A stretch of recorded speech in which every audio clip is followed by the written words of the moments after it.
All right, good afternoon, everyone. My name is Ryan Laferno, and today me and my team are here to present to you the latest opportunity for growth and development of the Gator Homes Building Company. Now, we have identified a plot of land in La Plata, Maryland, that with the right investment and plan can reap massive benefits for our company. And now I'd like to introduce you the Presidential Cove team. My name is Gal Schraga, and I'm the business lead. I'm Evan McLuhan. I'm Site Design and Sustainability. My name is Rain Meekins, and I'm the lead estimator. And I am Austin Rowe, and I'm the lead scheduler. All right, in our presentation here today, we will go over Presidential Cove from the financial feasibility standpoint through layout, construction, and marketing. And to lead us off with market analysis will be Gal. Thank you, Ryan. Our target markets will consist of first-time buyers and seniors. Seniors make up around 30% of La Plata's population and are the fastest-growing age groups in the area. They are attracted to La Plata's due to its local hospital and lower health service costs. Moreover, they get to enjoy suburban lifestyle while still being within arm's reach of DC's cultural attractions. Similarly, first-time buyers will move to La Plata to lower their cost of living. For instance, housing costs in La Plata is 40% cheaper than in DC, allowing many young families to achieve the American dream and purchase their first home. Moreover, their kids will get to attend La Plata's school district, which ranks highly on having a well-rounded curriculum and college residence. This will give parents the confidence that their kids will be set up to success in the future. Now moving on to La Plata's housing market. Currently, the median home price in La Plata is around $400K, and the absorption rates of surrounding communities ranges from 8 to 11 in spite of current market conditions.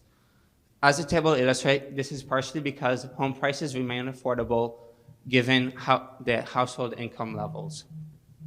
In La Plata, most homes are less than 30,000 square feet. This fits within our strategy in two ways. First, whether you're starting a family or retiring, you're looking to purchase a smaller home. Also, as the graph illustrates, smaller homes that are a higher price per square foot, making it easier to recoup construction costs. Now I'll pass it back to Ryan to introduce our product design. All right, thank you, Gal. So in Presidential Cove, we'll have 3 different products that we offer. We'll have townhomes, zero-lot homes, and single-family homes. These homes were publicly sourced, and we will give credit to those as we go along. And now I'd like to present our product line. Starting with the townhomes, we will have in each townhouse building 6 different units. The interior units will all be the same, and then the corner units will be the same. So basically, the main difference between the corner units and the ones on the inside are that the corner unit features an owner's suite, which will be good for the seniors who will not be able to go up and down the stairs as much. And now moving on to the zero-lot homes. We will have 3 different products for that too. We got those from Cara Bolton Homes. And for those, we chose to provide zero-lot homes because they offer the space and privacy of a single-family home while also having a lower price point and lower upkeep of their yard than a single-family home as well. And now moving on to our single-family homes, we'll have 3 different models for that as well. These will be located around the outer perimeter of our community, where buyers will be able to choose from a variety of premium lots and different lot sizes as they see fit. We source these plans from America's Home Place and AR Homes. Now, moving on to the community amenities. In order to build a vibrant community for our residents, we have a multitude of community centers involving a clubhouse, a large pool area, 7 sports courts that offer multiple different activities that can be played there. For any families with kids, there's a 9,000 square foot play area for them. And we also have what sets us apart, 11 plus acres of green space for our residents to utilize. And now moving on to the upgrade packages. We have 4 different packages that our buyers can choose from. We also have 4 separate add-ons that can be bought individually as well if the buyer sees fit. And now I would like to pass it along to... Thank you, Ryan. So this is our spoke design. We designed this because it accomplishes a few things. First of which, it minimizes the impact on the surrounding land and leaves Clark Run intact. Second of which, it gives us space in the west to create a community center, as well as create parks throughout the community. And third, as the spokes diverge from the hub, it allows us to create a variety of lot sizes which residents can choose from. In total, we have 535 units. 252 of which are townhomes, 120 which are zero lots, and the remaining 163 are single-family homes along the exterior. Overall, this site design allows us to emphasize the natural environment and provide residents with a way to have a healthy and active lifestyle. So, when we came out with this site design, we wanted to accomplish a few things. First of which was the housing crisis. Second of which, missing middle housing, and third, urban sprawl. In the last 10 years, housing prices in the United States have risen by roughly 50%. Additionally, as residential developers push the suburbs further away from urban centers, we get endless sprawl. So by implementing ideas from industry greats like Jane Jacobs and Clarence Perry, we use new urbanism to our advantage. New urbanism allows us to have denser communities, which also create and foster relationships between neighbors. So while our site design actually helps preserve the allocated land, we go a step further by one, giving parks to our residents, but also resource conservation. Our efforts go beyond La Plata. Resource conservation helps both the environment and residents as they can save money in the long run. So we do this by implementing green building techniques like cellulose insulation, low-E windows, and cool roofs. But we also reduce electrical consumption at the source through technologies like heat pump HVAC systems, tankless water heaters, and Energy Star appliances. To reduce water consumption, we've implemented features like dual flush toilets and water sense fixtures. We believe, all in all, that residents could save roughly between $700 and $800 on their utility bills in comparison to standard features. With that being said, I'll now pass it on to Rain. Presidential Cove's land development estimate captures all horizontal and non-overhead costs needed to transform parcels B and C into a buildable community space. Prerequisite activities will incur 18% of total cost, most of which will include securing permitting and paying fees to local jurisdictions. Pre-existing site conditions will drive earthwork cost growth up to 43% of total costs. These costs will be necessary to cover the excavation for new utility installation and the clearing, grading, and dewatering necessary to create buildable conditions. Finally, other community features, including the community amenities and roads, will account for most of the remaining costs. Finally, we did include a 10% contingency fee after the sum of these items to mitigate overruns throughout construction, totaling just under $24 million. Presidential Cove's vertical unit estimate provides vertical construction costs for all models, along with a scaled cost value for the community's development. On average, the most expensive scopes of work for vertical construction are interior finishes, major system rough-ins, and framing. The proportions of cost items to total costs deviate most with the townhomes because it was our goal to provide the same base quality standard across all of our units, regardless of the scale. Finally, we utilize a weighted average land development cost based on our standard lot sizes to fairly divide the community costs into the prices of each home. Next, Austin will be discussing our schedule. Thank you, Rain. We'll now be getting into the scheduling aspect of the development. To start big picture, home construction duration comes out to just over 7 years. This is broken down further in our bar chart on the right, which shows our 4 stagger started phases and their start and end dates. Durations for these phases come from unit type durations and amount of unit types allocated to each phase.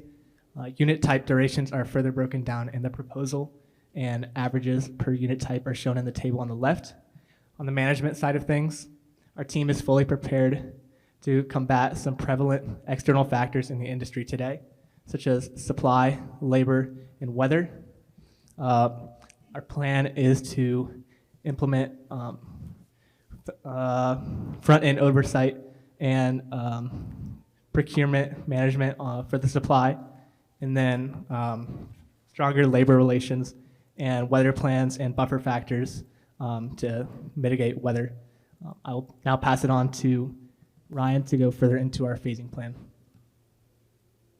All right, thank you, Austin. So as previously mentioned, we will have 4 different construction phases, which we will show here on the right. On the north, we'll start with phase 1, moving down to phase 2, 3, and then 4.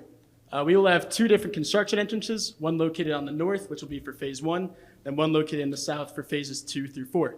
Now, we chose to phase it this way because this will minimize interaction between the residents and the active construction. This will also allow all of our product types to be built simultaneously, so we're not excluding a certain market at a certain period of time. We'll have our product types divided by superintendent, so we'll have one covering townhomes, one covering zero-lot homes, and one covering single-family homes. Now moving on to the site management plan. Our on-site team will consist of a project manager, 3 superintendents, and their respective staff. The field engineers in particular will conduct weekly QC checks to ensure that all the homes are built to the high standard of Gator homes. Our stormwater and general pollution prevention plan will include silt fencing and silt curtains around areas where dust can leave the site, both on land and on water. We will also have our catch basins inspected weekly to ensure that there's no buildup and to make sure everything's flowing properly there. For our waste disposal plan, we will have 20-foot dumpsters located strategically around active construction to ensure that no waste is left on site. And now I'd like to pass it on to Gal, who will cover the off-site management. Thank you, Ryan. Our marketing strategy will heavily utilize digital advertising to capture our wide-ranging demographics. We will rely on search engine and social media ads to draw people into our website. Our website will contain up-to-date information about product availability, site design, and community amenities. For our pre-construction buyers, we will grant them access to our Project Tracker app, which will allow them to receive construction updates and photo of their home. Each year, we forecast our marketing budget will run slightly over $750,000, with most of it going towards our 4-member sales team. Now, our home prices are expected to be anywhere from $360,000 to $630,000, depending on the product type. This takes into consideration our starting prices, premiums, and options. And this means that our gross profit margins will range from the low 10s all the way to over 50%. The high gross profit margins for the townhome is a part of the reason why roughly 50% of our units are townhomes. With these expected selling prices, we expect to generate $234 million in net receipts, with a profit margin of 24%, and bring in $56 million of profit. On the left, you can see Presidential Cove financial outlook. 32 months after purchasing the land, we will begin construction. And 15 months after that, we will break even. To fund construction, we will need $30.5 million.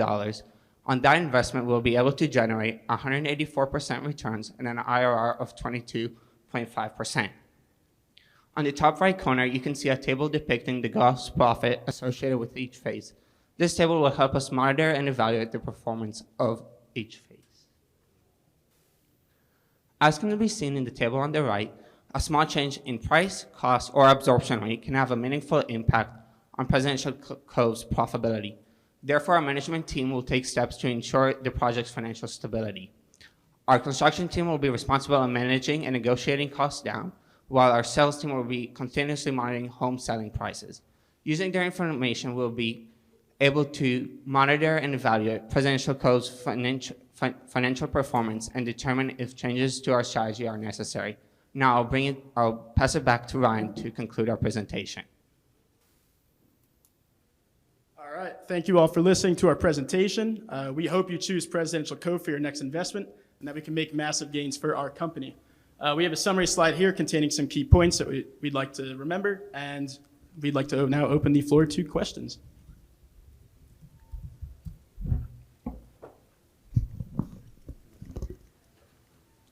Good work, guys. I really liked your packet. The presentation was clean and polished. My question is about this layout. So you have the retention ponds trapped in the middle of homes. And I'm just curious, how do you plan on being able to maintenance those, or if something goes wrong? Do you have some easements in place to make sure that you can access that? I'll have Evan answer that question. So, Austin, do you mind paging over to the land development appendix? So, one important thing for stormwater management that we included in the estimate were overspills running from these retention ponds out into the low-lying areas in Clark's Run. We did not include that on the site plan, but we did incorporate that here and projected that issue, and it was something that we did consider. So if there was a situation with weather, with a lot of rain, our stormwater management system would be able to handle that. Okay, great. Yeah, and I think just making sure, probably having some type of access easement in place for, like in Denver, it would be probably for the metropolitan district to be able to access that, to do any maintenance. So just make sure that as you're getting this plan approved, that you have that in place. Okay, thank you. Yeah. Great job. A couple things I like. First, I liked in sustainability where you did sort of the industry standard and then what you were doing, the cost and the benefit. I thought it was a great way to look at it. So I thought that was nice. I also like in your alternative scenarios where you do sort of multi-factors at the same time instead of, hey, price is down 10%, but costs are going to stay stagnant. A lot of times you'll see price come down, costs go up, and it has a multiplier effect. So I liked seeing sort of the thought that went into that too. I want to know if we can bump density and build nothing but townhouses.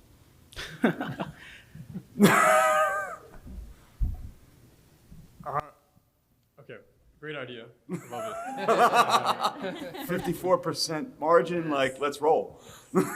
I'm a huge fan of new urbanism, right? That's what this whole community is about. I personally think that's the way of the future, right? I think that's the way residential development should go. We think because you're so far away from like the massive urban center that is DC, nothing but townhouses in this stage might be a little bit early for that.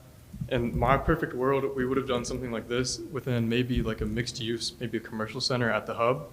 I thought that would have been great. But I just think right now in 2023, La Plata isn't necessarily ready for 500 townhomes in the allotted plot of land. I like that. In 2026, we'll talk about it again. 2026. But no commercial. Does that answer your question? Yes, sir. Thank you. Go ahead. All right. So obviously the Hamilton has some pretty sad margins on it. Do you know why it has, the whatever 16 or 19% margin Yeah, or it was, 12% margin or whatever it was?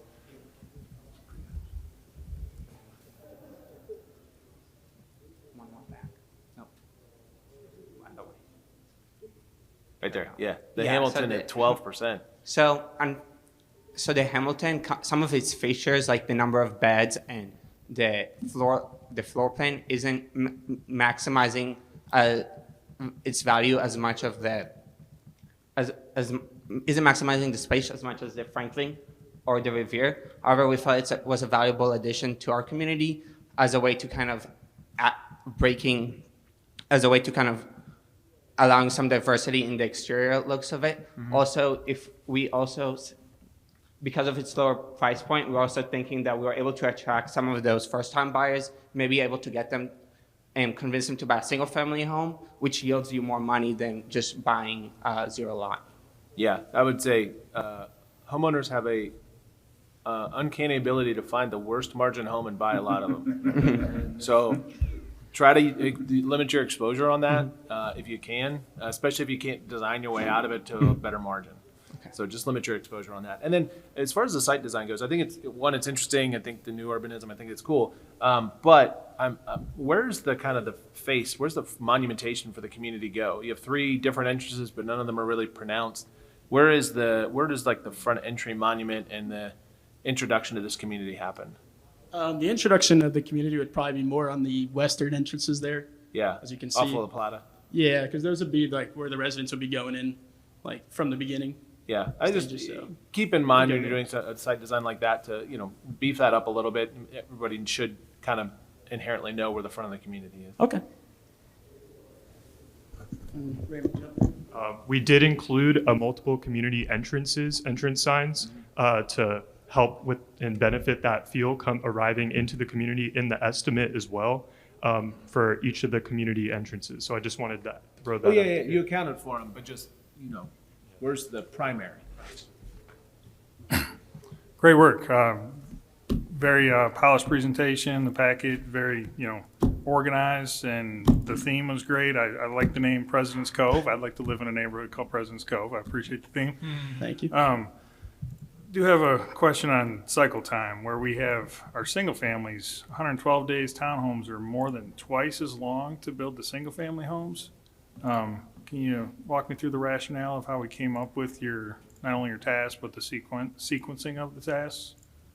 Okay, yeah, so are you talking words? Okay, so here you go. So I guess with the townhomes, it'd be a giant building accounting for because the thing is here, like, this isn't by, we should clarify it better here, obviously, but this isn't by like one unit of each like townhome in the building. That'd be more for like the entire building itself, which would be a lot larger than the single family homes that we'd be building here. Gotcha. Kind of, you staggered the starts of the townhomes and closed them as you went. That's when you start the first one and close the last, maybe? Okay. And then just another thing, I like the, on your CMA, the cost per square foot graph, that you're actually lower than the rest. We've had some teams come in here and nonchalantly be higher, but it's very important to get anything approved to be lower. So well done on coming in at that price point. Okay. Thank you. Thank you. All right, good job, team. I appreciate having a summary slide here. That's kind of unique and very helpful having it right here instead of having to go back to everything. So great job, great ad. Quick question: when it comes to your upgrade packages, they're kind of grouped together. So if I wanted, let's say, a fire pits, but I don't want a fence, can I a la carte that? Or does I have to get the whole package? They would have to buy the entire package. I have to buy the entire package. Yeah. Okay. Except if it's a separate add-on there. Those Okay. could be bought individually, but the packages have to be bought Okay. whole. So Maybe reconsider some of the things that are put together on those packages, and maybe some could be a la carte. I know it is more simple to do packages. Trust me, we do packages all day, every day. But at the same time, when it comes to exteriors like that, like a fence, irrigation, whatever it may be, is good to consider an a la carte, whereas the interiors can typically be more packaged. okay. When it comes to the site layout, not the townhomes, but just the detached product, are you selling these homes so buyers come to your models, you sell them, and then you build them, or are you building them as spec homes and then selling them? What's the strategy on when you're selling the homes? I'll pass it off to Gal. It really just depends on where we are in the construction. If selling homes, with the high absorption rates precedes our construction pace, we'll sell them as a spec home, and then they will have access to our project tracker app. And then they can also have the availability to choose which packages they want. If the home is built before it got sold because of our construction schedule, and we will keep in mind our inventory levels, then they'll just be bought as is. Okay. Just keep in mind, with your spoke structure that you have here, you talked about focusing on minimizing that interaction with buyers and construction. If you have a spec strategy where you could build them in line, so you could, have that construction up and down one street at a time, and be a lot easier for buyers as opposed to letting them come in, pick a lot, here's a lot here across the street, down the street. It helps minimize the construction activity and better for buyers. So just keep that in mind when you're selling it. So that's all I have. You could probably answer this too. Do you do zero lot lines? We found you can't let anybody go out of sequence on those. Really? Yeah. The grading is just so tight, so that's something like That makes 100% sense. Yeah. So, Yeah. great presentation. Yeah. Great job, team. All right. Thank you so much.